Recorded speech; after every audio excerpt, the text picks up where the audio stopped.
পাবনায় diploma in nursing science and midwifery এবং diploma in midwifery কোর্সকে স্নাতক সমমান করার দাবিতে মানববন্ধন অনুষ্ঠিত হয়েছে।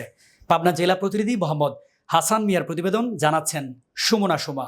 সোমবার দুপুরে পাবনা জেলার অন্তর্গত সকল নার্সিং শিক্ষার্থী ও ইন্টার্ন নার্সের আয়োজনে জেনারেল হাসপাতালের সামনে ঘণ্টাব্যাপী এই মানববন্ধন হয়।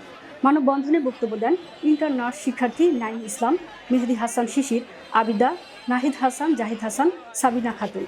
বক্তারা বলেন, diploma in nursing science and midwifery and diploma in midwifery কোর্সের অধ্যয়নরত শিক্ষার্থীবৃন্দ দীর্ঘদিন ধরে আমাদের কোর্সকে স্নাতক ডিগ্রি কোর্সের সমমান স্বীকৃতি প্রদানের জন্য জানিয়ে আসছি, কিন্তু এই দাবি মেনে নিচ্ছে না।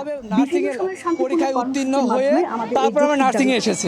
নার্সিং আসার পর 3 বছর জায়গায় 3.5 বছর 3 বছর আমরা পড়াশোনার পর 6 মাস ইন্টার্নি করি, তারপর আর্নে কার্ড পাই। তারপরে যদি আমাদের পরীক্ষা না দেওয়া হয় তাহলে তো হবে না।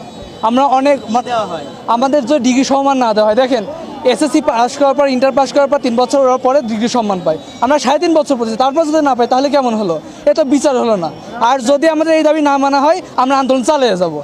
হচ্ছে ডিপ্লোমা পরে এইচএসসি যে সমমান সার্টিফিকেটটা দেওয়া হয় সেটাই দেওয়া হয়। আমরা কিন্তু ইন্টারমিডিয়েট কমপ্লিট করে অ্যাডমিশন পরীক্ষার মাধ্যমে এখানে এসেছি।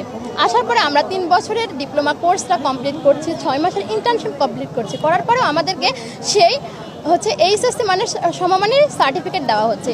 এটা সম্পূর্ণভাবে একটা অযৌক্তিক দাবি, যেখানে আমরা ইন্টারমিডিয়েট কমপ্লিট করে কেউ বা নার্সিংয়ে যায়, কেউ মেডিকেল সেক্টরে যাচ্ছে, কেউ ইঞ্জিনিয়ারিং সেক্টরে যাচ্ছে, কেউ ভার্সিটি সেক্টরে যাচ্ছে, কেউ ন্যাশনাল ইউনিভার্সিটিতে ভর্তি হচ্ছে। সেখানে প্রত্যেক ক্ষেত্রে আমরা দেখতে পাই তারা অনার্স লেভেলের যে স্টুডেন্টের ক্যাটাগরিতে পারে সেখানে পারে, কিন্তু কেন আমরা শুধুমাত্র ডিপ্লোমা নার্স যারা আছে তারা কেন এইচএসসি সমমান হয়ে থাকবো? আমরা সবাই তো একসাথে থেকে ইন্টারমিডিয়েট কমপ্লিট করে এসেছি, তবে কেন আমাদের ক্ষেত্রে এই বৈষম্যটা কেন হচ্ছে? এর তীব্র প্রতিবাদ জানাচ্ছি।